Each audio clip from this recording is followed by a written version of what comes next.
നമസ്കാരം. എല്ലാ CCTV പ്രേക്ഷകർക്കും വിഷുദിന ആശംസകൾ. ഇന്ന് ഈ വിഷുദിനത്തിൽ വിഷുവിശേഷങ്ങളെല്ലാം പങ്കുവയ്ക്കാനായിട്ട് നമ്മളോടൊപ്പം ഒരു അതിഥി എത്തിയിട്ടുണ്ട്.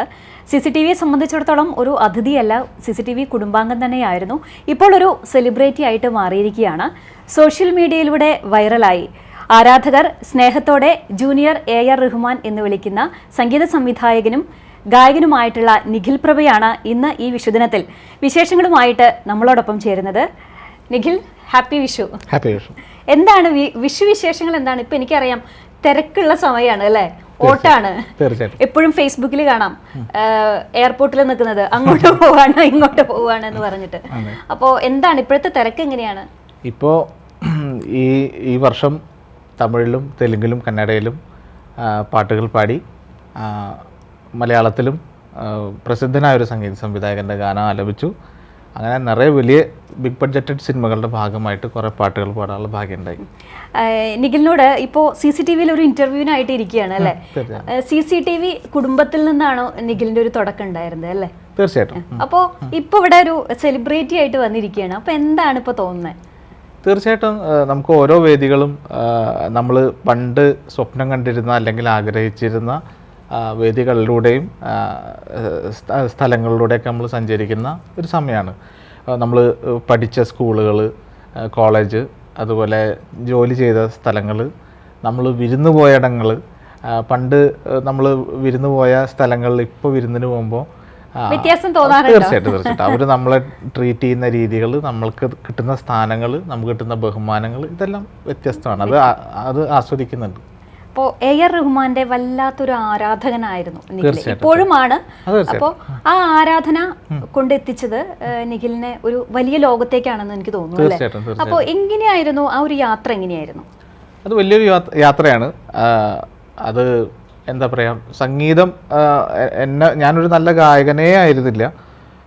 ഗായകനാവുക എന്നുള്ളത് എന്നെ പോലുള്ള ടെക്നിക്കൽ പരിമിതിയുള്ള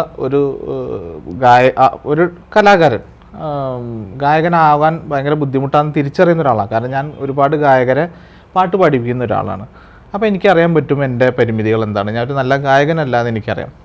പക്ഷേ ഇത് AR റഹ്മാൻ എന്ന് പറഞ്ഞ വ്യക്തിനെ ഇൻസ്പയർ ചെയ്യാത്ത, അദ്ദേഹം ഇൻസ്പയർ ചെയ്യാത്ത ഒരു കലാകാരന്മാരും സംഗീത സംവിധായകരും ഈ ലോകത്തില്ല, എസ്പെഷ്യലി ഇന്ത്യൻ ഫിലിം ഇൻഡസ്ട്രിയിൽ.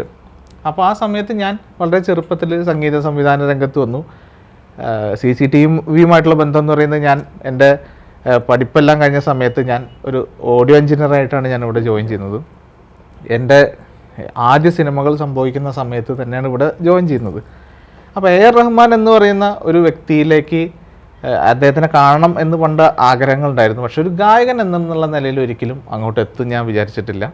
പിന്നെ ഈ പറഞ്ഞ പോലെ ഇത് പറയുമ്പോൾ നമുക്ക് വലിയൊരു കഥ പോലെ പറയേണ്ടി വരും. ഇപ്പോൾ AR റഹ്മാൻ സാറിനെ സംബന്ധിച്ചിടത്തോളം ഇപ്പോൾ ഒരുപാട് ആളുകളോട് ആരാധനയുണ്ട്. അപ്പോൾ നിഖിലിനെ സംബന്ധിച്ചിടത്തോളം ഇത്രമാത്രം ഒരു ആരാധന തോന്നാൻ എന്താണ് അദ്ദേഹത്തിൽ നിന്ന് സ്ട്രൈക്ക് ചെയ്തിട്ടുള്ളത്? അദ്ദേഹം എന്ന് പറയുന്നത് ഇന്ത്യൻ ഫിലിം ഇൻഡസ്ട്രിയിൽ സംഗീത രംഗത്ത് before AR Rahman, after AR Rahman എന്ന് പറഞ്ഞിട്ടൊരു സ്ട്രീം ഉണ്ടാക്കിയൊരു മഹാരഥനാണ്. അദ്ദേഹത്തിന് മുമ്പുണ്ടായിരുന്ന ഒരു സൗണ്ട് ക്വാളിറ്റിയോ ഒരു കമ്പോസിങ് ക്വാളിറ്റിയോ അല്ലെങ്കിൽ അതിന് ശേഷം വന്ന ക്വാളിറ്റി നമ്മളെ ഞെട്ടിക്കുന്നതാണ്. ഇപ്പോൾ 1992 AR റഹ്മാൻ ഒരു കമ്പോസർ എന്നുള്ള നിലയിൽ വരുന്നത്. 92 മുതൽ 98 വരെയുള്ള കാലഘട്ടത്തിലെ മറ്റേത് പാട്ടുകൾ കേട്ടാലും നമുക്ക് ആ കാലഘട്ടമാണെന്ന് തോന്നും. പക്ഷേ ഇന്നും ആ 92 ഇറങ്ങിയ റോജയൊക്കെ കേൾക്കുമ്പോൾ നമുക്ക് തോന്നും അത് 92 ആണോ, ഇന്നത്തെ പാട്ട് പോലെ തോന്നും. അപ്പം അദ്ദേഹം വർഷങ്ങൾക്ക് മുന്നേ സഞ്ചരിച്ചൊരു വ്യക്തിയാണ്. അദ്ദേഹം ഒരു സാധാരണ ഒരു കലാകാരനല്ല, അദ്ദേഹം ഒരു സംഗീത സംവിധായകനാണ്. അപ്പോൾ അങ്ങനെ പാടുമ്പോൾ അത് ഉള്ളില് ഒരു റഹ്മാന്റെ ഒരു സൗണ്ട് അത് സ്വയം തോന്നിയതാണോ അതോ പ്രേക്ഷകർ അത് കണ്ടെത്തിയതാണോ? വളരെ മുന്നേ എനിക്ക് ചെറിയൊരു സാമ്യം ഉണ്ടായിരുന്നു. പിന്നീട് സംഭവിച്ചെന്താണെന്ന് വെച്ച് കഴിഞ്ഞാൽ എനിക്കൊരു 4 വർഷങ്ങൾക്ക് മുന്നേ ഒരു തൈറോയ്ഡ് സംബന്ധമായിട്ട് എനിക്കൊരു ഓപ്പറേഷൻ വന്നു. തൈറോയ്ഡ് ആയിരുന്നില്ല, വലിയൊരു 4 മുഴകളുള്ള ഇത്തിരി കോംപ്ലിക്കേറ്റഡ് ആയൊരു രൂപമായിരുന്നു. വോക്കൽ കോഡിലേക്കൊക്കെ പ്രശ്നങ്ങളുള്ള തരത്തിൽ ഒരു വലിയൊരു അസുഖം തന്നെയായിരുന്നു. അപ്പോൾ വളരെ സിമ്പിളി പറയുകയാണെങ്കിൽ തൈറോയ്ഡ് ക്യാൻസർ ആയിരുന്നു എനിക്ക്. അപ്പോൾ അതെ തീർച്ചയായിട്ടും ഞാനൊരു മാധ്യമത്തിൽ ആദ്യമായിട്ടാണ് പറയുന്നത്. ഞാൻ പല വേദികളിൽ പറയില്ല എന്ന് വിചാരിച്ചു. പക്ഷേ ഇപ്പോൾ ഞാൻ പറയുന്നത് വെച്ചാൽ ആദ്യ സമയങ്ങളിൽ ഞാനത് പറയുന്നത് എനിക്ക് വ്യൂവർഷിപ്പ് അറ്റൻഷൻ കിട്ടാൻ വേണ്ടി പറയുന്നതാണ് എന്ന് കരുതും. ആ സമയത്ത് ഞാനത് ഉപയോഗിച്ചിട്ടില്ല, അത്തരം ടേമോ കാര്യങ്ങളോ ഉപയോഗിച്ചിട്ടില്ല. പക്ഷേ കൂടെ പലരും പറയും നിങ്ങളുടെ പഴയ ശബ്ദം കേൾക്കുമ്പോൾ അങ്ങനെയൊക്കെ പറഞ്ഞ പല ആർഗ്യുമെൻറ്റ്സും പറയുമ്പോൾ നമ്മൾ മറുപടി പറയാൻ പറ്റാതെ വരുന്നത് കൊണ്ട് പറയുകയാണ്. അപ്പോൾ എനിക്ക് 4 വർഷം മുന്നേ ഇങ്ങനൊരു സർജറി വരെയും എനിക്ക് സത്യം പറഞ്ഞാൽ സംസാരിക്കാൻ തന്നെ ബുദ്ധിമുട്ടുള്ള തരത്തിലേക്ക് സർജറി വന്നു. ഒരു സീരിയസ് കണ്ടീഷൻ തന്നെ. തീർച്ചയായിട്ടും. ഭാഗ്യവശാൽ ആ സമയത്ത് കോവിഡ് വന്നു. ഓപ്പറേഷൻ കഴിഞ്ഞൊരു സർജറി കഴിഞ്ഞൊരു 3 മാസം കഴിഞ്ഞപ്പോൾ ഞാൻ റെസ്റ്റിലായി. എനിക്ക് സുഹൃത്തുക്കളെയോ ബന്ധക്കാരെയോ ഇവരൊന്നും ഫേസ് ചെയ്യാൻ ഉണ്ടാത്ത അവസ്ഥയിൽ എത്തിപ്പെട്ടു. ആ അവസ്ഥയിൽ നിന്നുകൊണ്ട് ഞാൻ തീരുമാനിക്കുകയാണ് എനിക്ക് പാടാൻ പറ്റണം. സംസാരിക്കാൻ തന്നെ നല്ലവണ്ണം പറ്റാത്തൊരവസ്ഥയിൽ നിന്ന് പാടണം എന്നൊരു ആഗ്രഹം എനിക്ക് വന്നിട്ടു. അപ്പം എനിക്ക് ഹൈപ്പിച്ച് പാട്ട് പാടാൻ ഭയങ്കര ആഗ്രഹമായി. മനസ്സിലെന്നും റഹ്മാൻ സാർ ഉള്ളതുകൊണ്ട് റഹ്മാൻ സാറിൻ്റെ പാട്ടുകൾ ചൂസ് ചെയ്ത് പാടാൻ തുടങ്ങി. ആ സ്ട്രീമിലാണ് എനിക്ക് പാടാനും അദ്ദേഹത്തിൻ്റെ അതിനോടുള്ള കൂടുതൽ ശബ്ദസാമ്യം വരുന്നു. പിന്നെ നമ്മൾ പറഞ്ഞില്ലേ, നമ്മൾ നടക്കാൻ പഠിക്കുക എന്ന് പറഞ്ഞ പോലെ നമ്മൾ രണ്ടാമത്തെ തിരിച്ചുവരവ് വരുന്നത് അദ്ദേഹത്തിൻ്റെ ഓരം പിടിച്ചാണ്, അദ്ദേഹത്തിൻ്റെ കൈയും പിടിച്ചാണ്. അപ്പോൾ ആ സിമിലാരിറ്റിയും അദ്ദേഹത്തിൻ്റെ ഫോണിറ്റിക്സും ആക്സൻറ്റും ഒക്കെ ഏറെക്കുറെ വന്നു. അങ്ങനെയാണ് സത്യത്തിൽ ഒരു രണ്ടാം വരവിലാണ്. അപ്പോൾ എനിക്ക് ആ 4 വർഷങ്ങൾക്ക് മുമ്പുള്ള എൻ്റെ ശബ്ദം പാടുമ്പോൾ പിന്നീടുള്ള ശബ്ദം തമ്മിൽ ഇത്തിരി വ്യത്യാസമുണ്ട്. ഒരു 10-40% വ്യത്യാസമുണ്ട്. എപ്പോഴും നമ്മുടെ ലൈഫിൽ ഒരു ടേണിംഗ് പോയിന്റ് ഉണ്ട് എന്ന് പറയാറുണ്ട്. അപ്പോൾ എനിക്ക് തോന്നുന്നു നിഖിലിൻ്റെ ഒരു ടേണിംഗ് പോയിന്റ് എന്ന് പറഞ്ഞാൽ അത് കുറച്ച് വിഷമിച്ചാലും ഒരു തൈറോയ്ഡ് ക്യാൻസറിന്റെ രൂപത്തിൽ വന്നതാണെന്ന് എനിക്ക് തോന്നുന്നു അല്ലേ, വീണ്ടും ഒരു രണ്ടാം വരവ് എന്ന് പറഞ്ഞപ്പോൾ? തീർച്ചയായിട്ടും. എനിക്കും ആ സമയത്ത് ഇപ്പോൾ ഈ തൈറോയ്ഡ് അല്ലെങ്കിൽ തൈറോയ്ഡ് ട്യൂമർ അല്ലെങ്കിൽ തൈറോയ്ഡ് ക്യാൻസർ എന്നൊക്കെ പറഞ്ഞിട്ടുള്ള പല രൂപം, ഇതിലൊരു പ്രധാന പ്രശ്നം എന്ന് വെച്ചാൽ നമുക്ക് ഉണ്ടാകുന്ന മാനസിക പ്രശ്നങ്ങളാണ്. സാധാരണ ഒരു തൈറോയ്ഡുള്ള മനുഷ്യനും ഈ ഹോർമോണൽ പ്രശ്നങ്ങളാണ് ഉണ്ടാവും. നമുക്ക് നന്നായിട്ട് ഒരു ആൾക്കാരോട് ബിഹേവ് ചെയ്യാൻ കഴിയില്ല. നമുക്കുണ്ടാവുന്ന മാനസിക പ്രശ്നങ്ങൾ, ഉദാഹരണത്തിന് നമുക്ക് ഇമോഷണലി പ്രശ്നങ്ങളുണ്ടാവും. നമുക്ക് ചിലപ്പോൾ നമ്മളൊരു പെട്ടെന്നൊരു കൂട്ടത്തിനിടയിൽ നിന്ന് കരയും. അപ്പോൾ ഇത്തരം ഇമോഷണൽ പ്രശ്നങ്ങൾ ബാക്കിയുള്ളവർക്കാണ് വേറെ തരത്തിലാണ്. എസ്പെഷ്യലി നമ്മളൊരു യുവാവാകുമ്പോൾ ഇയാൾ വല്ല ലഹരി ഉപയോഗിച്ചിട്ടാണോ ഇങ്ങനെയൊക്കെ ചെയ്യുന്നതെന്ന് കരുതുന്ന ഒരു കാലഘട്ടത്തിൽ നിന്നാണ് നമ്മൾ മോൾഡ് ചെയ്യപ്പെടുന്നത്. അപ്പോൾ ആ കാലഘട്ടത്തിൽ നിന്ന് നമ്മൾ സർവൈവ് ചെയ്ത് വരുമ്പോൾ നമുക്ക് ഒരു ലഹരിയുടെയോ മറ്റൊന്നിൻ്റെയും പിൻബലമില്ലാതെ നമുക്ക് ഭയങ്കര കോൺഫിഡൻസോട് കൂട്ടിയിട്ട് നമുക്ക് നിൽക്കാൻ കഴിയും.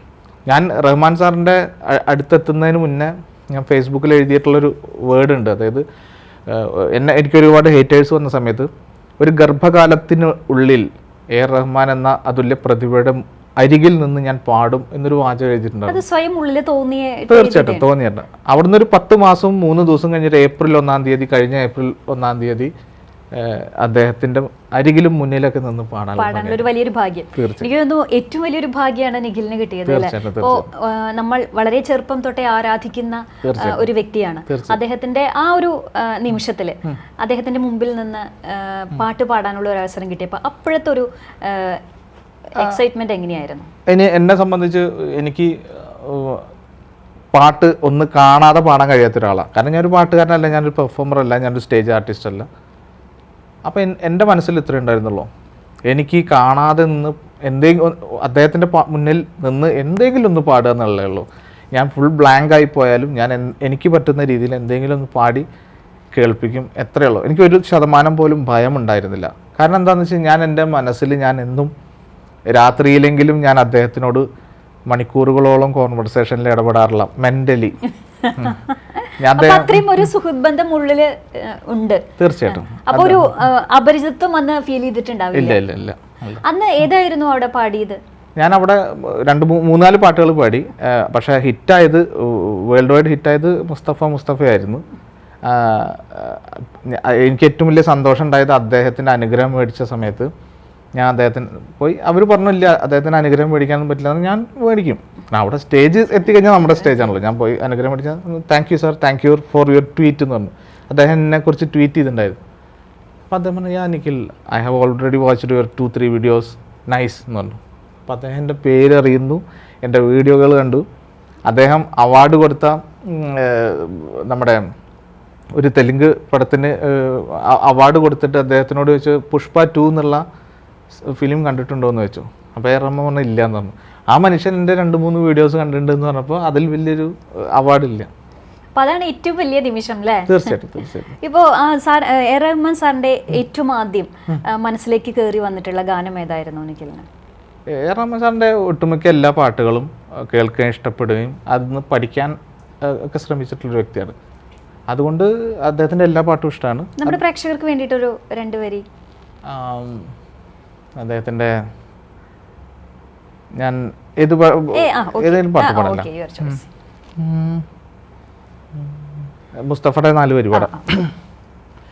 ജൂനപ്പിറക്കും ജൂലപ്പിറക്കും ജൂനിയർക്കും സീനിയർക്കും കല്ലൂരി വാസല്ലെങ്കും റാഗിംഗ് നടക്കും ஸ்டூடெண்ட்ஸ் வனமோ நந்தவனமே ரோஜா இருக்கும் முள்ளும் இருக்கும் நட்புக்கு ராகிங் கூட பாதை வகுக்கும் நண்பன் ஒருவன் வந்த பிறகு விண்ணை தொடலாம் முந்தன் சிறகு ஜூலை பிறக்கும் ஜூலை பிறக்கும் ஜூனியருக்கும் சீனியருக்கும் கல்லூரி வாசல் எங்கும் ராகிங் நடக்கும் ஸ்டூடெண்ட்ஸ் வனமோ நந்தவனமே ரோஜா இருக்கும் முள்ளும் இருக்கும் நட்புக்கு ராகிங் கூட பாதை வகுக்கும் நண்பன் ஒருவன் வந்த பிறகு என்னை தொடலாம் முந்த சிறகு வானுக்கும் இல்லை உன்றி நட்புக்கில்லையே துன்பம் வரலாம் நண்பன் ஒருவன் பங்கு பெறலாம்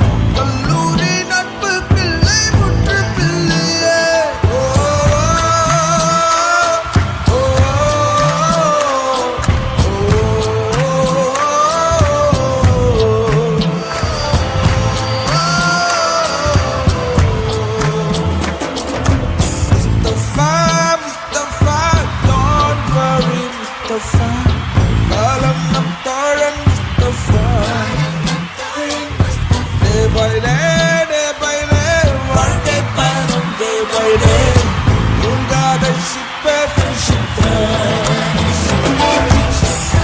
Thank you.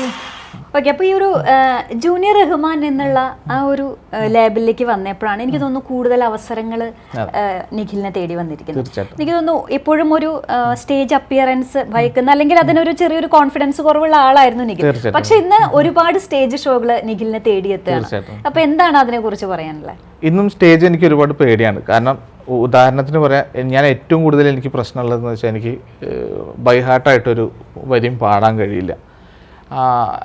ഭയങ്കര ഇതാണ്. അപ്പം പക്ഷേ ഇപ്പോൾ ഒരുപാട് 34 സ്റ്റേജുകളോളം, വലിയ സ്റ്റേജുകളോളം, ഞാൻ GCCയിൽ സഞ്ചരിക്കാത്ത രാജ്യങ്ങളില്ല.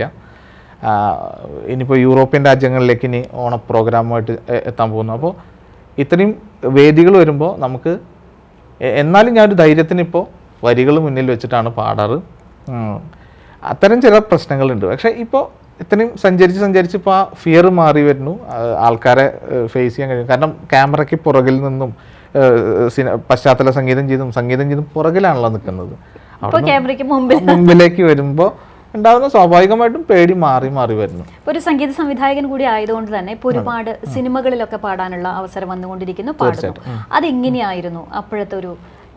ഇതേ പ്രശ്നമുണ്ട്. അതായത് നമുക്ക് പാട്ട് പറഞ്ഞു കൊടുക്കുന്ന പോലെയല്ല, പാട്ട് പഠിച്ചെടുക്കുക എന്ന് പറയുന്നത് ഭയങ്കര ബുദ്ധിമുട്ടുള്ളൊരു കാര്യമാണെന്നും മറ്റൊരു സംഗീത സംവിധായകൻ്റെ മനസ്സിലുള്ള ഒരു ആശയത്തെ ഉണ്ടാക്കി കൊടുക്കാനുള്ള കുറേ പ്രതിബദ്ധതയും ഭയവും ഒക്കെ ഒരു വലിയ ഇഷ്യൂ ആണ്. അത് എക്സ്പീരിയൻസ് ചെയ്തേ മതിയാവും. കാരണം എന്താ വെച്ചാൽ ഈ ഒരു സമയത്ത് ഇനി നാളെ ഉണ്ടാവും നമുക്കറിയില്ല. മഹാരഥന്മാരായിട്ടുള്ള സംഗീത സംവിധായകരുടെ മുമ്പിൽ പോയിട്ടാണ് പാടുന്നത്. ഇനി നമുക്ക് അങ്ങനെ ഒരു അവസരം കിട്ടുമോ എന്ന് ഭയത്തിൽ നമ്മൾ ചെന്ന് പാടാണ്. പഴയ അവസ്ഥയിലാണെങ്കിൽ ഞാൻ ചെന്ന് പാടില്ലായിരുന്നു. ഇപ്പോൾ അതിനൊക്കെ ഒരുപാട് കോൺഫിഡൻസ് വന്നു. തീർച്ചയായിട്ടും. ഇപ്പോൾ പ്രത്യേകിച്ച് എ റഹ്മാൻ സാറിനെ ആരാധിക്കാത്തവർ കുറവാണ്. കാരണം സംഗീത പ്രേമികളുടെ ഒക്കെ ഒരു ആരാധനാ കഥാപാത്രം കൂടിയാണ് അദ്ദേഹം. അപ്പോൾ ഒരുപാട് സ്റ്റേജ് ഷോകളിൽ, വേദികളിലൊക്കെ ചെയ്യുമ്പോൾ ജൂനിയർ എ റഹ്മാൻ എന്ന ഒരു ലേബൽ കൂടിയിട്ടാണ് ചെല്ലുന്നത്. അപ്പോൾ എങ്ങനെയാണ് അവിടുത്തെ കാണികളുടെ ഒരു സന്തോഷം, അല്ലെങ്കിൽ അവർ എന്താണ് പറയാറുള്ളത്? കാണികൾ ആദ്യ സമയത്ത് ഈ പറഞ്ഞ പോലെ എല്ലാവരിൽ നിന്നും നെഗറ്റീവ് കമൻസ് വന്നിരുന്നതിൻ്റെ ഒരു കാരണം അവർ പറയുന്നത് ഇതൊരു അനുകരണമാണ്, അല്ലെങ്കിൽ എ റഹ്മാൻ എന്ന് പറയുന്ന ഒരു പ്രതിഭ ഉള്ളപ്പോൾ അതുപോലത്തെ ഒരു സിറോക്സ് കോപ്പിയുടെ ആവശ്യമുണ്ടോ എന്ന് ചോദിക്കും. പക്ഷേ അതിനുള്ളൊരു മറുപടി റഹ്മാൻ സാറ് തന്നെ അംഗീകരിച്ചൊരു വേദിയിൽ നിൽക്കാൻ കഴിഞ്ഞതോടുകൂടി പലരും നിർബന്ധിതരായിട്ടത് അംഗീകരിക്കേണ്ടി വന്നു എന്നുള്ളത് ഒരു കാര്യം. പുറത്തു പോകുമ്പോൾ പ്രവാസികളായാലും അല്ലെങ്കിൽ തമിഴ് ഓഡിയൻസിൻ്റെ മുന്നിൽ നമുക്ക് വലിയൊരു സ്ഥാനമുണ്ട്. തമിഴ്നാട്ടിൽ ഇപ്പോൾ എനിക്ക് 4ഓളം ഫാൻസ് ഗ്രൂപ്പുകളുണ്ട്. വലിയൊരു കാര്യം അല്ലേ തമിഴ്നാട്ടിൽ, ഇവിടെയല്ല അങ്ങ് തമിഴ്നാട്ടിലടക്കം. തീർച്ചയായിട്ടും അവരെ പറയുമ്പോൾ എന്താണെന്ന് വെച്ചാൽ എനിക്ക് ഈ ഭാഷാപരമായ പരിമിതികളുണ്ട്. എനിക്ക് തമിഴ് സംസാരിക്കാൻ അറിയില്ല. തമിഴ് പാടുമ്പോൾ റഹ്മാൻ സാറിന് മുമ്പിൽ പാടിയ പാട്ടിൽ പോലും ഒരുപാട് തെറ്റുകളുണ്ട്. ഞാൻ ഇപ്പോൾ പല വേദികളും അത് തിരുത്തി പാടാറുണ്ട്. അപ്പോൾ അവർ പറയുന്നൊരു കാര്യം ഞാൻ പറയാറുണ്ട്, മന്നിച്ചിടുങ്കോ എനിക്ക് തമിഴ് தெரியாது പറയുമ്പോൾ അവർ പറയും ഇല്ല ഞങ്ങൾക്കത് വിഷയമല്ല, ഭാഷയല്ല ഞങ്ങൾ പറയുന്നത്. ഞങ്ങൾ ആരാധിക്കുന്ന ആ മനുഷ്യൻ്റെ അതേ ശബ്ദം അതേ ആലാപനം കേൾക്കുമ്പോൾ തോന്നുന്നൊരു സന്തോഷം. അത് അവർക്ക് അങ്ങനെയാണ്.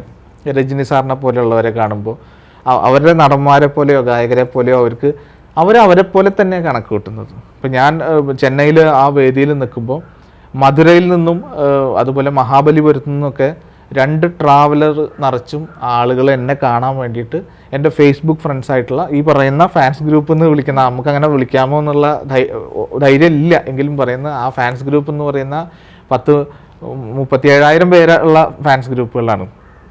അവർ നമ്മളെ കാണാൻ വേണ്ടി വന്നു. അതൊക്കെ വലിയൊരു ഹാപ്പിനെസ് ആണല്ലേ ലൈഫിലൊക്കെ, അങ്ങനത്തെ ഒരു നമ്മൾ ഒട്ടും പ്രതീക്ഷിക്കാതെ അങ്ങനെ വരുമ്പോൾ. തീർച്ചയായിട്ടും അത് നമുക്ക് ആ ഒരു പിന്തുണ നമുക്ക് കേരളത്തിൽ നിന്ന് കിട്ടുമെന്നുള്ള എനിക്ക് സംശയമാണ്. തീർച്ചയായിട്ടും എപ്പോഴും നമ്മുടെ നാട് അംഗീകരിക്കാൻ കുറച്ച് സമയം വേണ്ടി വരുമെന്ന് പല കലാകാരന്മാരും പറയണ കേട്ടിട്ടുണ്ട്. നിഖിലിന്റെ അഭിപ്രായത്തിൽ അങ്ങനെ തന്നെയാണ്? അതെ. അംഗീകാരത്തിന്റെ സമയം മാത്രമല്ല, അവര് നമ്മളെ ക്രിട്ടിസൈസ് ചെയ്യുമ്പോൾ മുന്നേ ക്രിട്ടിസൈസ് ചെയ്ത ആള്, മിമിക്രിക്കാരൻ നിന്ന് ക്രിട്ടിസൈസ് ചെയ്ത ആള് നേരത്തെ പറഞ്ഞ പോലെ റഹ്മാൻ അംഗീകരിച്ചതുകൊണ്ട് പുള്ളിക്ക് ക്രിട്ടിസൈസ് ചെയ്യാൻ പറ്റില്ല. അടുത്ത ഘട്ടത്തിൽ പുള്ളി ക്രിട്ടിസൈസ് ചെയ്യുന്നത് എന്താണെന്ന് അറിയോ, റഹ്മാൻ അംഗീകരിച്ചു എന്ന് വെച്ചിട്ട് നീ വലിയവനാവില്ല, അങ്ങനെ ഒരു ഇത് പറയും. അല്ലെങ്കിൽ അയാൾ ക്രിട്ടിസൈസ് ചെയ്ത ഒരാളാണ്, നീ ഇങ്ങനത്തെ പാട്ടൊന്നും പാടരുത്. അത് മലയാളിയുടെ ഒരു സ്വതസിദ്ധമായ ഒരു ശൈലിയാണ്. അവർ ക്രിട്ടിസൈസ് ചെയ്തുകൊണ്ടേയിരിക്കും. നമുക്കത് വിഷയമല്ല. എനിക്ക് തുടക്കത്തില് ഒരുപാട് ഇത്തരത്തിലുള്ള ആരോപണങ്ങൾ അല്ലെങ്കിൽ നെഗറ്റീവ് കമന്റ്സ് ഒരുപാട് നേരിട്ടിട്ടുള്ള ആളാണ് നിഖിൽ അല്ലെ? അപ്പോൾ എങ്ങനെയായിരുന്നു അതിൽ നിന്ന് ഓവർകം ചെയ്തത്? ഈ ഒരു വിൽ പവർ തന്നെയായിരുന്നു അന്നും? ഞാൻ ഇതൊരു വലിയൊരു യാത്രയായിരുന്നു.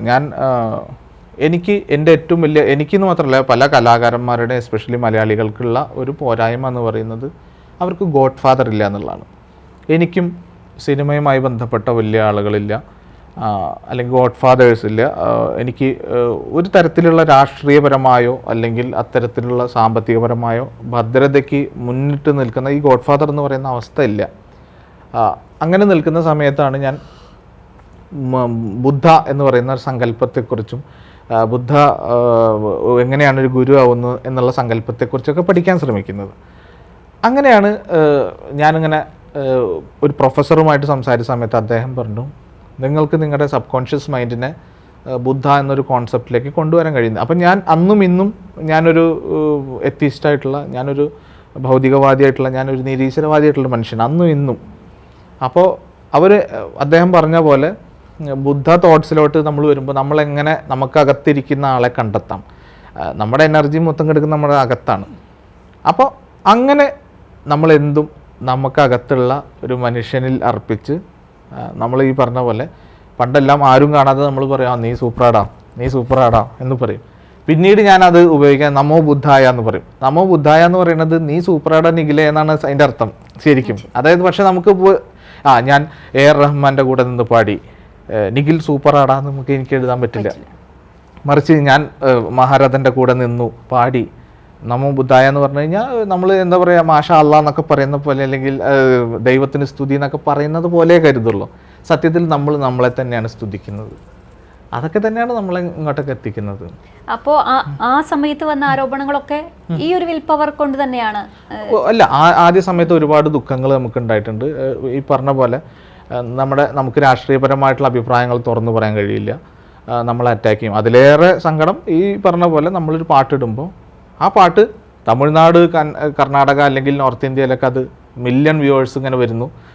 നമ്മുടെ ഇതിന്ന് ഡൗൺലോഡ് ചെയ്തിട്ടുള്ള നമ്മുടെ പേജിൽ വന്നിട്ട് നമ്മളെ തെറി വിളിക്കുന്ന ഒരു സംഭവ കാലം ഉണ്ടായിരുന്നു. അപ്പം ഞാൻ ചിന്തിക്കും, നമ്മൾ താമസിക്കുന്ന ഇടം തെറ്റാണോ, നമ്മൾ വേറെ എവിടെയെങ്കിലും ജനിക്കേണ്ടായിരുന്നോ എന്നൊക്കെ തോന്നുന്നു.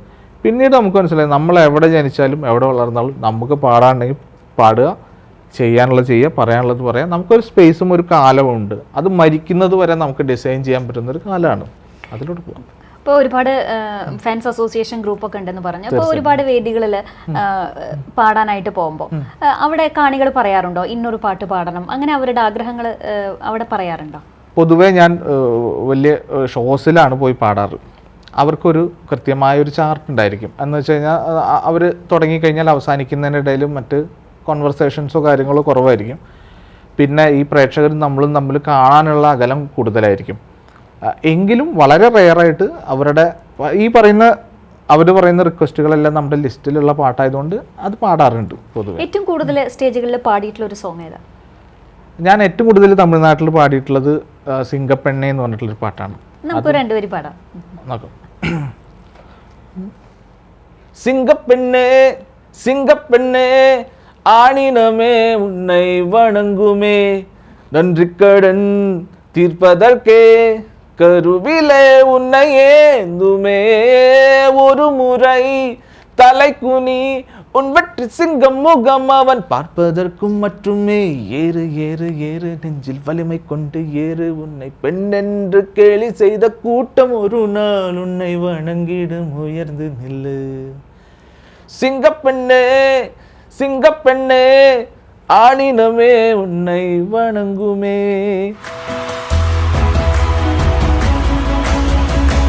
உன்னாலே முடியாதென்று ஊரை சொல்லும் நம்பாதே, பரிதாபம் காட்டும் இந்த வர்க்கத்தோடும் விளையாதே. உலகத்தின் வழியெல்லாம் வந்தாலும் நான் உன் முன்னே பிரசவத்தின் வழியை தாண்டி பிறந்த விரிசிறாதே. எழுந்து வா உலகை அசைப்போம், உயர்ந்து வா வா வா அகண்டி சீரகே. எழுந்து வா உன்னொளி விடும் கலாவை செப்புவா, அது சகுதியில் விழாமல் பார்ப்பூவா. ஏறு ஏறு ஏறு நெஞ்சில் வலிமை கொண்டு ஏறு உன்னை பெண்ணென்று கேலி செய்த கூட்டம் ஒரு நாள் உன்னை வணங்கிடும் உயர்த்து இல்லை. அன்னை திங்கி மனவை என்று நீ வழித்த வியர்வை இந்த பாதைக்குள் பற்றும் இந்த தீயை அணைக்கும். நீ பயமின்றி நீ பயமின்றி நீ பயமின்றி துணிந்து சொல்லு சிங்கப்பெண்ணே.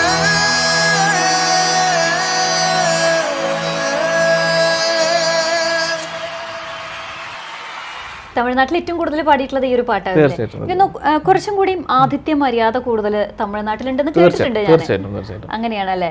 അവര് നമ്മളോടുള്ള ഒരു ഇടപെടൽ അല്ലെങ്കിൽ ആ ഒരു കൂടുതൽ സ്നേഹം പ്രകടിപ്പിക്കുന്നവരാണ്. തീർച്ചയായിട്ടും. എനിക്ക് ആ ഫസ്റ്റ് വേദി എന്ന് പറഞ്ഞാൽ ഞാൻ ബിഹൈൻഡ് വുഡ്സിൻ്റെ റഹ്മാൻ സാറിൻ്റെ ഷോയിൽ നിൽക്കുമ്പോൾ എൻ്റെ മൂന്നാമത്തെ ഷോ ആണ്. ഞാൻ അതിന് മുൻപ് വളരെ 2 ഷോ മാത്രമേ ചെയ്തിട്ടുള്ളൂ.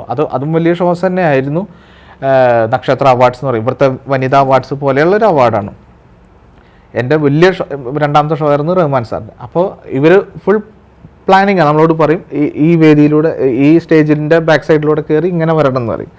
പക്ഷെ ഞാൻ റഹ്മാൻ സാറിൻ്റെ കൂടെ പാടിയതിന് ശേഷം ഞാൻ ഫുൾ ബ്ലാങ്ക് ആയി. എന്നോട് ബിയിലൂടെ ഇറങ്ങി വരാൻ പറഞ്ഞു, ഞാൻ സിയിലൂടെ മൈൻഡ് പോയി. നമ്മൾ ചിരിച്ച് ഇറങ്ങി പോകുന്നത് സത്യത്തിൽ പ്രേക്ഷകരുടെ ഇടയിലേക്കാണ്. അപ്പം പ്രേക്ഷകരുടെ ഇടയിലേക്ക് ഞാൻ ഇറങ്ങി ചെല്ലുമ്പോൾ അവിടെ ഞാൻ ഇതെല്ലാം കാണുന്നുണ്ട്. ഈ ഡ്രൈവേഴ്സ് എല്ലാം ഇങ്ങനെ ഇതൊക്കെ ടാഗൊക്കെ വെച്ച് ഇങ്ങനെ മസിൽ പിടിച്ചിട്ട് നിൽക്കുന്നുണ്ട്. അവരിങ്ങനെ നമ്മളിങ്ങനെ ഇറങ്ങി പോകുന്ന സമയത്ത് ഒരു കണ്ണ് കാണാത്തൊരു സ്ത്രീ, എനിക്കതെല്ലാം മനസ്സിലിങ്ങനെ ചിത്രം പോലെ ഉണ്ട്. അവരുടെ ജ്യേഷ്ഠനോ ഭർത്താവോ ആരോ ആണ്. അവരുടെ കൈ പിടിച്ചിട്ടുണ്ട്. അവർ കണ്ണ് കാണാനില്ല. അവർ ഓടി വരുന്നുണ്ട് അടുത്ത്. അയാളുടെ കയ്യിലൊരു ചെറിയൊരു മൊബൈൽ ഫോൺ, ഇങ്ങനെ റബ്ബർ ബാൻഡൊക്കെ ചുറ്റിയിട്ടുള്ള ചെറിയൊരു മൊബൈൽ ഫോണൊക്കെ പിടിച്ച് വന്നിട്ട് പറഞ്ഞു, സാർ തമിഴിലാണ് പറയണത്, ഇവർക്ക് നിങ്ങളുടെ ശബ്ദം കേട്ടിട്ട് വിശ്വസിക്കാൻ കഴിയണില്ല. ഇവർ റഹ്മാൻ സാറിൻ്റെ വലിയൊരു ആരാധികയാണ്. നിങ്ങളുടെ ശബ്ദം കേട്ടിട്ട് ആ കണ്ണ് കാണാത്ത സ്ത്രീ എൻ്റെ അടുത്തേക്ക് വരും. അവർ വളരെ എന്താ പറയുക, അവർ വളരെ അപരിഷ്കൃതരായിട്ടുള്ളൊരു രൂപം പോലെയുള്ളൊരിതാണ്. ഞാനാണെങ്കിൽ കോട്ടൊക്കെ ഇട്ടിട്ട് ഇറങ്ങിപ്പോന്നു. ഞാൻ ഈ ഒരു ഫാസിനേഷൻ്റെ ഈ ലോകത്ത് അത്ഭുതപ്പെട്ടിട്ടാണ് ഞാൻ ഇറങ്ങിപ്പോന്നു. അപ്പോൾ ഇവർ 2 കൈ ഞാൻ ചേർത്ത് പിടിച്ച സമയത്ത് ഇവർ ഓട്ടോമാറ്റിക്കലി ഒരു സന്തോഷം. അപ്പം ഞാൻ ചെയ്യുന്നത് സത്യത്തിൽ ഒന്നും അറിയാതെ ചെയ്യുന്നത്. ഇവർ വന്ന സമയത്ത് ഇവർ കണ്ണൊക്കെ നിറഞ്ഞിട്ടാണ് ഇവർ വരുന്നത്. എൻ്റെ ഉള്ളിൽ ആകെ നനഞ്ഞിട്ടാണ് ഞാൻ ഇരിക്കണത്, സന്തോഷം കൊണ്ടും സങ്കടം കൊണ്ടും നിറഞ്ഞിട്ടായിരിക്കണത്. അപ്പോൾ ഇവരെന്തൊക്കെയോ പറയുന്നുണ്ട്. ഇവർ വന്നപ്പോൾ ഞാൻ ഇവരുടെ വേഷമോ ഇതൊന്നും നോക്കാതെ ഞാൻ ഇവരെ ചേർത്ത് പിടിച്ചു. ഒരു വയസ്സായ ആ ചേർത്ത് പിടിച്ചപ്പോൾ അവിടെ നിന്നിരുന്ന ആ ഡ്രൈവേഴ്സ്, വൈറ്റ് ആൻഡ് വൈറ്റ് ഇട്ടുള്ള ഡ്രൈവേഴ്സിൽ മസിൽ പിടിച്ച് നിന്നായിരുന്നു. ഇവരെല്ലാം ഇങ്ങനെ ലൂസായി. ഇവരുടെ കണ്ണും നിറയാൻ തുടങ്ങി. ഞാൻ അവിടെ നിൽക്കുന്ന എല്ലാവരെയും തൊഴുത് സന്തോഷം പറഞ്ഞ് തിരിച്ച് പോരുമ്പോൾ എനിക്കൊരു കെയർ ടേക്കർ ഉണ്ട്.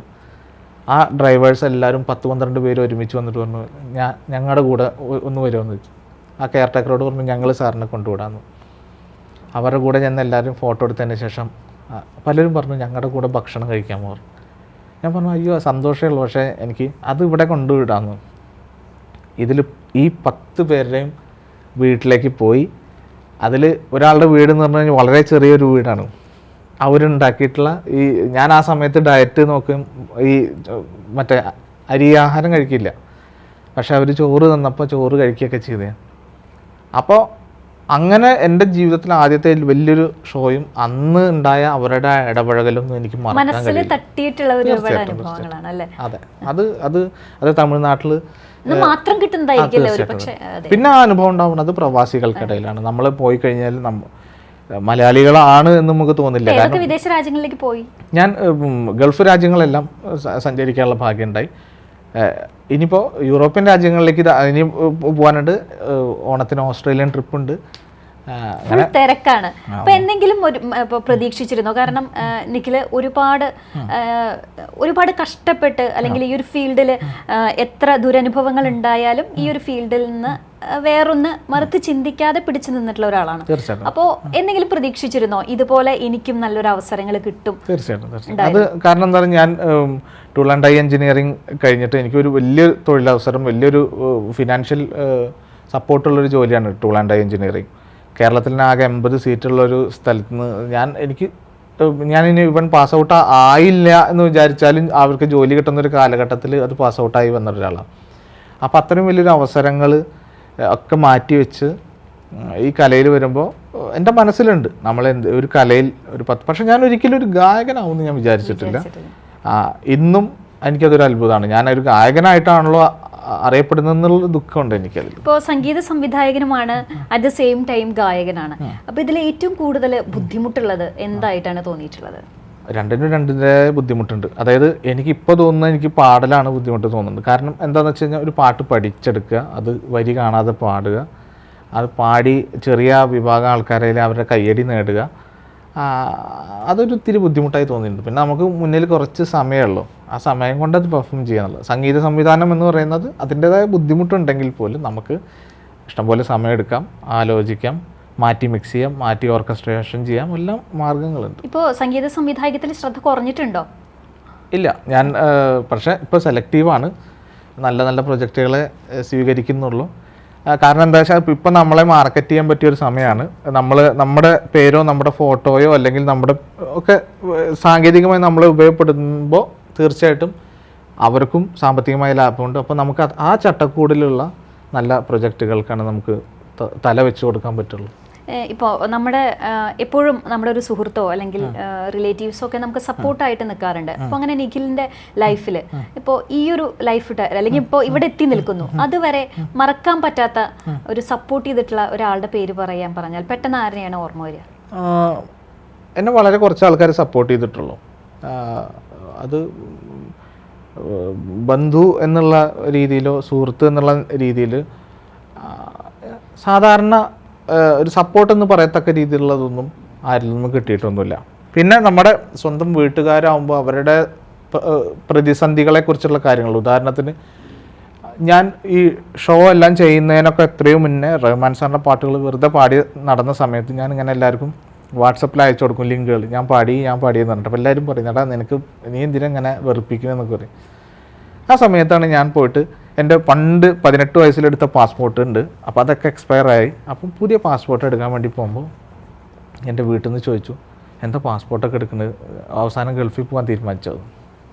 ഇല്ല, ഗൾഫിൽ പോകണില്ല, ഞാൻ പ്രോഗ്രാം ഒക്കെ വരുമെന്ന് തോന്നുന്നുണ്ട്, എൻ്റെ മനസ്സ് പറയുന്നുണ്ട് എന്ന് പറയുമ്പോഴും അവർക്ക് വിശ്വസിക്കാൻ കഴിയുന്നില്ല. അവിടുന്ന് പിന്നെ എനിക്ക് പ്രോഗ്രാംസ് വന്നു. ഇപ്പോൾ ഈ പറഞ്ഞ പോലെ 3-4 മാസത്തിൻ്റെ ഉള്ളിൽ GCC മൊത്തം കറങ്ങി, യാത്രകൾ കുറേ ചെയ്തു. സപ്പോർട്ട് ചെയ്ത കുറേ ആൾക്കാരുണ്ട്. സപ്പോർട്ട് ചെയ്തതെന്ന് വെച്ചാൽ നമ്മുടെ ജീവിതത്തിൽ നമ്മൾ എന്താണെന്ന് കാണിച്ചു തന്നിട്ടുള്ള കുറേ ആൾക്കാരുണ്ട്. അവർ നമ്മുടെ സുഹൃത്തുക്കളോ ബന്ധുക്കളോ ഒന്നും അല്ലാത്ത പല ആൾക്കാരാണ്. അവർ പറഞ്ഞ ഒരു വാക്കിൽ നിന്നോ അല്ലെങ്കിൽ ഒരു ചെറിയ സംഭാഷണത്തിൽ നിന്നോ ഒക്കെ നമ്മൾ ഇൻസ്പയർ ആയിട്ടുള്ള സംഭവങ്ങളാണ്. അതിനൊന്നും സപ്പോർട്ട് എന്നല്ല പറയാം, നമ്മളെ ഒരു സ്നോബോൾ എഫക്റ്റ് എന്ന് പറഞ്ഞ പോലെ അവരൊന്ന് തൊട്ട് തന്നു, അത് വലുതായി നമ്മളെ വലിയ രൂപത്തിൽ എത്തിച്ചു എന്നാണ്. ഒരുപാട് യാത്രകൾ, ഇപ്പോൾ ഓരോ യാത്രകളും ഓരോ അനുഭവങ്ങളാണ് അവിടുത്തെ ആളുകൾ അല്ലെങ്കിൽ അവിടുത്തെ ഒരു സ്നേഹം, അതെപ്പോഴും ഓർക്കാറുണ്ടോ ഓരോ യാത്ര കഴിയുമ്പോഴും? ഇല്ല, ഞാൻ ഓരോ കാര്യങ്ങൾ കഴിയുമ്പോൾ അത് കഴിഞ്ഞ കാര്യങ്ങളായിട്ട് ഞാനത് ഓർക്കാറില്ല എന്നുള്ളതാണ്. ഞാൻ എൻ്റെ ജീവിതത്തിൻ്റെ വിജയമായിട്ടത് കാണുന്നു. ഞാനൊന്നും ഓർത്തു വയ്ക്കാറില്ല. ഞാൻ പൊതുവെ ഒരാളിൽ നിന്ന് സഹായങ്ങൾ സ്വീകരിക്കാറില്ല. പരമാവധി ആളുകൾക്ക് സഹായത്തിനായി ശ്രമിക്കാറുമില്ല. എനിക്ക് കഴിയുന്ന രീതിയിൽ ഞാൻ ഉദാഹരണത്തിന് പറഞ്ഞാൽ, എനിക്ക് ഫസ്റ്റ് യൂട്യൂബ് ചാനൽ എന്ന് ഫസ്റ്റ് വരുമാനം കിട്ടിയപ്പോൾ ആ പണം ഒരു അവശ്യ കലാകാരന് വേണ്ടി ചിലവാക്കിയ ഒരാളാണ്. ഞാനത് ചിലവാക്കി, ഞാനത് കഴിഞ്ഞു. പിന്നീട് ഞാൻ ഒരു ദിവസം എൻ്റെ ഒരു ലിങ്ക് അദ്ദേഹത്തിൻ്റെ ബന്ധുവായിട്ടുള്ള സുഹൃത്തിനെ അയച്ചു കൊടുത്ത സമയത്ത് അതുകൊണ്ട് താൻ എന്ത് വെറുപ്പിക്കില്ല അവിടെ വെറുപ്പിക്കണമെന്ന് വെച്ചു. അപ്പം ഞാൻ പറഞ്ഞു, എന്താ അങ്ങനെ അയക്കണം? അല്ല, നിങ്ങളിത് ഇങ്ങനെ അയക്കുന്നു. അപ്പോൾ എനിക്ക് സത്യം പറഞ്ഞാൽ ഭയങ്കര, ഞാൻ ഇതുപോലെ എക്സ്പോസ് ചെയ്യാത്ത ആളാണ്, ഞാൻ ഈ സഹായം ചെയ്തു എന്ന് പറയാത്ത ആൾ. അതാണ് എൻ്റെ തെറ്റെന്ന് എനിക്കെന്ന് മനസ്സിലായി. പുള്ളി പറഞ്ഞു, ഞാൻ പറഞ്ഞു, നിങ്ങളുടെ ഈ പാപ്പൻ എന്ന് പറഞ്ഞ വ്യക്തി വയ്യാണ്ട് കിടക്കുമ്പോൾ കഴിഞ്ഞ ഓണക്കാലത്ത് അദ്ദേഹത്തിൻ്റെ വീട്ടിൽ സാധനങ്ങൾ മേടിച്ചിട്ടുണ്ടാവുമ്പോൾ മേ ബി എൻ്റെ കാശ് കൊണ്ടായിരിക്കും. എനിക്ക് കിട്ടിയ അന്ന് $150 കിട്ടി. ആ $150 10,000 രൂപയുടെ മേലെയുള്ളൊരു തുക ഞാൻ അവിടെ കൊടുത്ത ഒരു വ്യക്തിയാണ്. ആ എൻ്റെ ലിങ്ക് നിങ്ങൾ കാണുന്നത് നിങ്ങളെ ബുദ്ധിമുട്ടിക്കുന്നുണ്ടെങ്കിൽ നിങ്ങളൊരു മനുഷ്യനല്ല എന്ന് പറയേണ്ടി വന്നു. ഇതുപോലെ കുറേ കാര്യങ്ങളുണ്ട്. നമ്മൾ ചില സമയത്ത് നമ്മൾ ചെയ്ത സഹായങ്ങൾ അല്ലെങ്കിൽ ഇത് ഓർക്കേണ്ടി അല്ലെങ്കിൽ ഓർമ്മിപ്പിക്കേണ്ടി വരുന്ന സിറ്റുവേഷൻസ് ഉണ്ട്. പക്ഷേ ഞാൻ പലതും ഓർക്കാറില്ല. പരമാവധി നമ്മൾ മറ്റ് കാര്യങ്ങൾ ആലോചിക്കാതിരിക്കുക, നമ്മൾ ഇങ്ങനെ പോയിക്കൊണ്ടിരിക്കുക, ലിവ് ഇൻ പ്രസൻറ്റ്. ഓക്കെ, അപ്പോൾ അതാണ് ഏറ്റവും കൂടുതൽ ലൈഫിൽ കംഫർട്ടായിട്ട് തോന്നിയിട്ടുള്ളത്. തീർച്ചയായിട്ടും. അപ്പോൾ ഇപ്പോൾ ഒരുപാട് സ്റ്റേജുകൾ, ഒരുപാട് സിനിമകൾ വരുന്നു. അപ്പോൾ ഇനിയും എന്താണ് ആഗ്രഹം? എനിക്ക് തോന്നുന്നു ഏറ്റവും വലിയൊരു ആഗ്രഹമായിരുന്നിരിക്കാം റഹ്മാൻ സാറുടെ കൂടെ നിന്ന് പാടണം, അല്ലെങ്കിൽ അദ്ദേഹത്തിന്റെ ഒരു അരികിലെത്തണം. അങ്ങനെ ഏറ്റവും വലിയൊരു സ്വപ്നം സാക്ഷാത്കരിച്ചു. പിന്നെയൊക്കെ കൂടുതൽ എക്സ്ട്രാ ആയിട്ട് ദൈവം തന്നതാണ്. അപ്പോൾ ഇനി എന്താണ് മുന്നോട്ട്? ഇനി വരുന്നത്, അതായത് റഹ്മാൻ സാറിൻ്റെ അടുത്ത് പാടുക എന്ന് പറയുന്നതാണ് ഏറ്റവും വലിയ സ്വപ്നം എന്ന് ഞാൻ വിശ്വസിക്കുന്നില്ല. അതൊരു വലിയ സ്വപ്നമായിരുന്നു. എനിക്കും ഒരുപാട് സ്വപ്നങ്ങളുണ്ട്. അത് ഇത്തരം വേദികളിൽ പറയേണ്ട തരത്തിലുള്ള സ്വപ്നങ്ങളല്ല. ഞാൻ പൊതുവെ എൻ്റെ സ്വപ്നങ്ങൾ പറയാറില്ല. പക്ഷേ നമ്മുടെ മനസ്സ് പറയും ഇന്ന സമയത്ത് സംഭവിക്കുമെന്ന് പറയുമ്പോൾ അത് പ്രഡിക്റ്റ് ചെയ്ത് പറയാറുള്ള ഒരാളാണ്. എനിക്കും ഇൻ്റർനാഷണലി കുറേ നല്ല പ്രൊജക്റ്റുകൾ ചെയ്യണം ആസ് എ കമ്പോസർ. വലിയ പുരസ്കാരങ്ങളിലേക്ക് അത് അറ്റൻഷൻ കിട്ടാവുന്ന തരത്തിലേക്ക് അക്കാഡമിക്കലി അത് ശ്രദ്ധിക്കപ്പെടാൻ അതൊക്കെ എല്ലാവരും ആഗ്രഹിക്കുന്നല്ലേ. അങ്ങനെയുള്ള വലിയ പുരസ്കാരങ്ങൾ കിട്ടണം എന്ന് ആഗ്രഹിക്കുന്നു അവരിലൊരാളായിട്ട്. അതിൽ കൂടുതൽ അതായത് നമ്മളെ എന്നും അറിയത്തക്ക രീതിയിൽ പോവുക. ഞാനെന്നും എൻ്റെ ഭാര്യയോട് പറയുന്നൊരു കാര്യമാണ്, എനിക്ക് പണം ഉണ്ടാവണമെന്നോ ഒന്നല്ല ഞാൻ ആഗ്രഹിക്കുക. എൻ്റെ മക്കൾ വലുതായി അവർ സ്കൂളിൽ പഠിക്കുമ്പോൾ ഇന്ന ആളുടെ മകളാണ്, ഇന്ന ആളുടെ മകനാണെന്ന് പറയാൻ ആഗ്രഹിക്കണം. അതുപോലെ അവർ സ്കൂൾ കാലഘട്ടത്തിൽ പോകുമ്പോൾ അവരുടെ സ്കൂളിലേക്ക് ഈ കല കൊണ്ടുണ്ടാക്കിയ പണം കൊണ്ടുള്ള വാഹനങ്ങളിൽ അവരെ കൊണ്ട് ഇറക്കണം. ഫിനാൻഷ്യലി കല ഉണ്ടാക്കിയ പണം കൊണ്ട് പ്രൗഢി കാണിക്കണം എന്നൊരാഗ്രഹം പറഞ്ഞിരുന്നു. പ്രകൃതി ഭാഗ്യവശാൽ എനിക്ക് അത്തരം ഭാഗ്യങ്ങൾ ഇങ്ങനെ ഉണ്ടാക്കി തരുന്നു. ബാക്കിയെല്ലാം നമ്മൾ ഹാർഡ് വർക്ക് ചെയ്ത് കഴിഞ്ഞാൽ, ഈ പറഞ്ഞാൽ സത്യസന്ധമായിട്ട് ഇതെല്ലാം സ്വപ്നം കണ്ടു കഴിഞ്ഞാൽ നടക്കുമെന്നാണ് ഞാൻ കരുതുന്നത്. ഇപ്പോൾ ഒരുപാട് കലാകാരന്മാരുണ്ട്, പക്ഷേ കലാകാരന്മാർക്ക് എപ്പോഴും ഭാഗ്യം കൂടി വേണം എന്ന് പറയാറുണ്ട്. കാരണം നല്ല നല്ല അവസരങ്ങൾ കിട്ടണം. ഒരുപാട് കലാകാരന്മാരുണ്ട്, നല്ല കഴിവുള്ളവരാണ്, പക്ഷേ എവിടെയും എത്തിപ്പെടാതെ ഒരു പക്ഷേ കലയിൽ നിന്ന് മാറി ചിന്തിക്കേണ്ട അവസ്ഥകൾ വരുന്നവരുണ്ട്.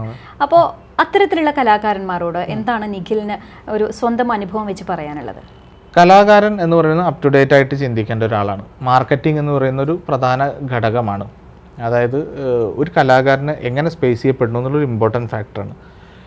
ഞാൻ യൂട്യൂബ് ഉണ്ടാക്കുന്ന സമയത്ത് യൂട്യൂബിൻ്റെ റവന്യൂ ഹൈ നിൽക്കുന്ന സമയത്ത്, ഇപ്പോൾ യൂട്യൂബ് ഇത്തിരി പരാജയപ്പെട്ട അവസ്ഥയല്ല നിൽക്കുന്നത്, പക്ഷേ ഞാൻ വന്ന സമയത്ത് ഒരുപാട് വെബ്സൈറ്റുകളുണ്ട്. ഇപ്പോൾ നമുക്ക് ഒരു മണിക്കൂർ 2 മണിക്കൂർ പെർഫോം ചെയ്ത് കഴിഞ്ഞാൽ ഇന്ത്യൻ മണി 1000 രൂപ 1200 രൂപ പണമായിട്ട് തരുന്ന വെബ്സൈറ്റുകൾ ഉണ്ടെന്ന് പല കലാകാരന്മാർക്ക് അറിയില്ല. നമ്മുടെ ഒരു കല നമ്മുടെ ക്യാമറയിലോ നമ്മുടെ മൊബൈലിലോ നമ്മുടെ മൈക്കിൽ റെക്കോർഡ് ചെയ്തിട്ട് 2 മണിക്കൂറിൻ്റെ ഉള്ളിലുള്ള പ്രകടനം അയച്ചു കൊടുത്താൽ 1000 രൂപ കൂലി കിട്ടുന്ന സമ്പ്രദായങ്ങളുണ്ട്. ഇത് അവെയറല്ല. രണ്ടാമത്തെ കാര്യം എന്ന് വെച്ചാൽ ഇവിടുത്തെ ഇൻസ്റ്റിറ്റ്യൂട്ടുകൾ എങ്ങനെയാണ് ഒരു കലാകാരന് നിലനിൽപ്പ് ഉണ്ടാക്കേണ്ടതെന്ന് പറയില്ല. ഒരു കലാകാരൻ മറ്റൊരു കലാകാരന് പറഞ്ഞു കൊടുക്കില്ല. അതാ ഇൻഡസ്ട്രിയുടെ പ്രശ്നങ്ങളാണ്. വിദേശത്ത് നിന്ന് പറഞ്ഞു കഴിഞ്ഞാൽ അങ്ങനെയല്ല. ഒരു കലാകാരന് ജോലി ഇല്ലെങ്കിൽ അയാൾക്ക് ആ സ്ഥലത്തേക്ക് വേറൊരു കലാകാരനെ കൊണ്ടുവരും. ഇവിടെ അങ്ങനെയില്ല. സപ്പോർട്ടീവ് ആവണം. ഇവിടെ ആ വർഗസ്നേഹം എന്ന് പറയുന്ന സംവിധാനം ഇവിടെ ഇല്ല. പക്ഷേ ഇനി ഇൻഡിവിജ്വലി വർഗസ്നേഹത്തിൻ്റെ ആവശ്യമില്ല, ടീം വർക്കിൻ്റെ ആവശ്യമേ ഇല്ല. ഒരു കലാകാരന് സ്വന്തമായിട്ട് ഓഡിയോ പ്ലാറ്റ്ഫോം, വീഡിയോ പ്ലാറ്റ്ഫോം ഉണ്ടാക്കുകയും അത് മാർക്കറ്റ് ചെയ്യാനും കൃത്യമായിട്ട് കഴിയുന്ന ഒരു കാലഘട്ടമാണ്. ഈ പല കലാകാരന്മാരോട് എനിക്കും പറയാനുള്ളതെന്ന് വെച്ച് കഴിഞ്ഞാൽ പല വെബ്സൈറ്റുകളിലും നിങ്ങൾക്ക് രജിസ്റ്റർ ചെയ്യാൻ പറ്റും. എൻ്റെ ഫോൺ നമ്പർ എൻ്റെ ഫേസ്ബുക്കിലൊക്കെ നോക്കിയാൽ കിട്ടും. ഞാൻ പലർക്കും പറഞ്ഞു കൊടുക്കാറുണ്ട്. അവരുടെ പ്രകടനങ്ങൾ നിങ്ങൾ കൃത്യമായിട്ട് വൃത്തിയിലായിട്ട് കവർ ചെയ്തിട്ട് കഴിഞ്ഞാൽ പണവും പ്രശസ്തിയും കിട്ടുന്ന സ്ഥലങ്ങളുണ്ട്. അവിടെ ചിലവഴിക്കുക. പിന്നെ കൂട്ടുകാർക്ക് വേണ്ടിയിട്ടും നാട്ടുകാർക്ക് വേണ്ടിയിട്ടും സമയം കളഞ്ഞ് ഒരു കലാകാരനൊന്നും ആവാൻ കഴിയില്ല. അതുകൊണ്ട് സ്വന്തം സമയം കണ്ടെത്തുക. അത് കഴിഞ്ഞിട്ട് സമൂഹത്തിനോടും കുടുംബത്തിനോടും സ്നേഹം കാണിക്കാവൂ എന്നുള്ളതാണ് എൻ്റെ ഒരു അതെ. കാരണം കലാകാരന് ഉണ്ടായിരിക്കുന്നത് മറ്റുള്ളവരെ എൻ്റർടൈൻ ചെയ്യാൻ.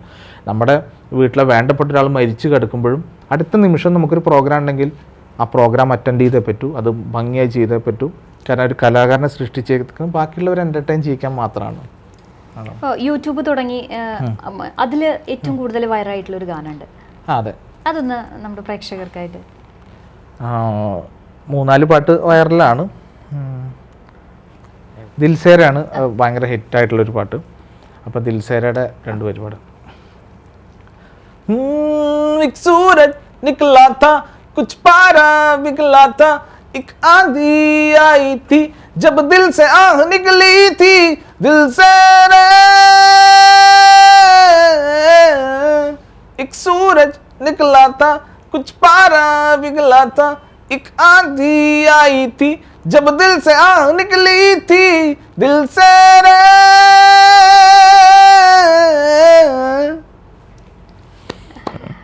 അപ്പോൾ ഇനിയും നിഖിലിന് ഇതുപോലെ ഒരുപാട് അവസരങ്ങൾ തേടി വരട്ടെ. എനിക്കറിയാം ഇപ്പോൾ ഇനി ഇവിടുന്ന് അങ്ങോട്ട് തിരക്കാണ്. അപ്പോൾ ഇനി യൂറോപ്യൻ ട്രിപ്പാണ്. അപ്പോൾ അതും വലിയൊരു സ്വപ്നമാണ്. അപ്പോൾ എല്ലാം ഈ ഒരു കലയിലൂടെ ഉണ്ടായിട്ടുള്ളതാണ്. അപ്പോൾ ഇനിയും ഒരുപാട് അവസരങ്ങൾ വരട്ടെ.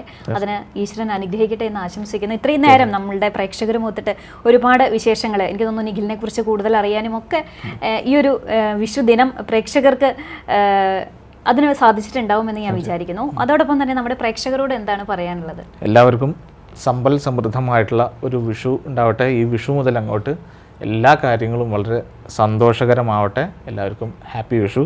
എസ്പെഷ്യലി CCTVയുടെ എല്ലാ പ്രേക്ഷകർക്കും വളരെ സ്നേഹം നിറഞ്ഞ വിഷു ആശംസകൾ.